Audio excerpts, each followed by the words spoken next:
حدیث نمبر 900 عن الشعبی رضی اللہ عنہ ان النبی صلی اللہ علیہ وآلہ وسلم تلقى جعفر بن ابی طالب.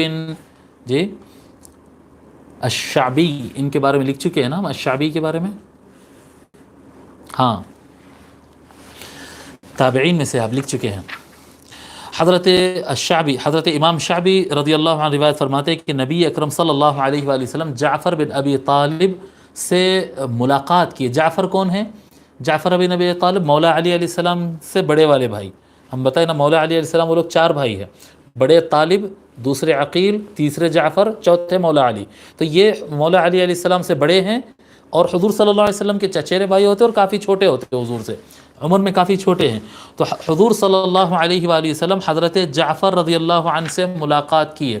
ہم بتائے تھے نا کچھ دن پہلے بتائے تھے یہ کون جعفر ہے؟ یہ وہی جعفر ہے جو جس کے جنگ مؤتہ میں دونوں ہاتھ کٹ گئے تھے، اور ہم بتائے تھے کہ جنت میں ان کو پر ملیں گے.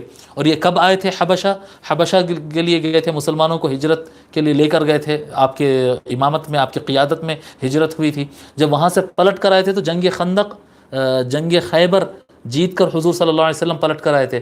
جب حضرت جعفر آئے تو حضور صلی اللہ علیہ وسلم فرمائے تھے کہ مجھے اندازہ نہیں کہ میں کس بات پہ زیادہ خوش ہوں، جنگ خیبر جیتنے سے زیادہ خوش ہوں، یہ جعفر آنے کی وجہ سے زیادہ خوش ہوں.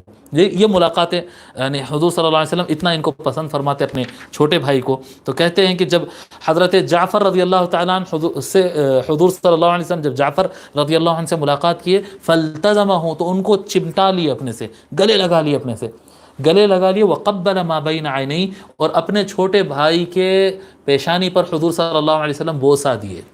تو دیکھو اب ایک ہاتھ چومنے کا بیان آ گیا، ایک سر کو بوسہ دینے کا. حضور صلی اللہ علیہ وآلہ وسلم اپنے چھوٹے بھائی کے سر کو چومے، یہ حضور صلی اللہ علیہ وسلم کا اہتمام تھا.